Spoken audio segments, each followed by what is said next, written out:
Good morning.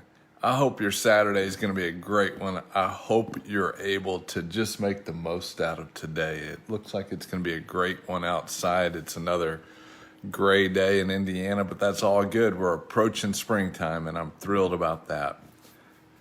I think about leaders a lot with the craziness going on in America today. And what does a leader really look like? And I'm not even just talking politically, but a leader has a voice in your life, and you have the ability to listen or not listen. And some leaders, you can leave their presence and go assign yourself to another leader. Maybe you're in a work situation for which it's not productive, and maybe you're in a church situation that's not productive. But leaders are really interesting because sometimes their motives are not shared by you. Maybe there's something going on that gives them an alternate reason for doing what they're doing.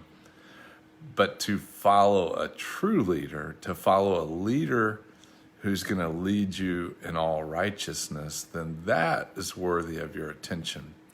That leader is Jesus. Jesus was able to lead from behind. He was able to walk through total chaos. He was accused of all sorts of things.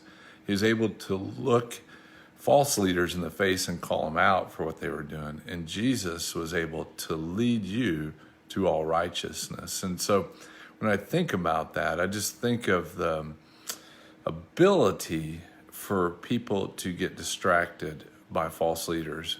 Maybe you're looking at social media to be your leader. Maybe you're looking to the news on television to be your leader. I would tell you that those are false leaders, that they can't provide the leadership you need. And sometimes the leadership you need may come from a voice that doesn't seem reasonable. If you look at 1 Samuel 17, that's where David stepped into the limelight for the nation of Israel and sought after Goliath. Goliath, if you look at it in Psalm 17 and 1 Samuel 17:16, he came forward morning and evening for 40 days and took his stand. 40 days, twice a day, 80 times, the so-called power structure of the nation of Israel heard a man taunting them, telling them lies, and overwhelming their emotions and allowing their emotions to become weaker and weaker, which led to their mindset to be weaker and weaker and led them to be intimidated by something that seemed physically strong but was spiritually weak. That's what was going on there.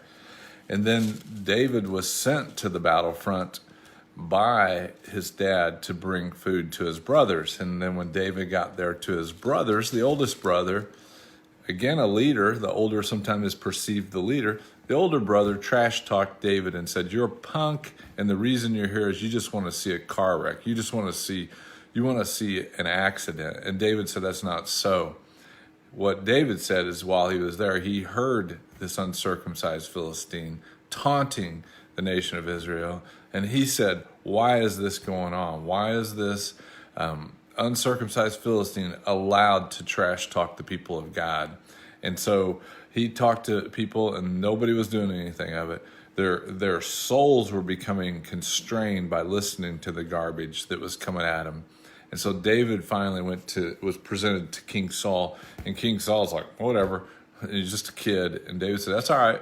We'll go do it." So David then goes to the battlefront. And when he gets to the battlefront, the Goliath starts trash talking him. And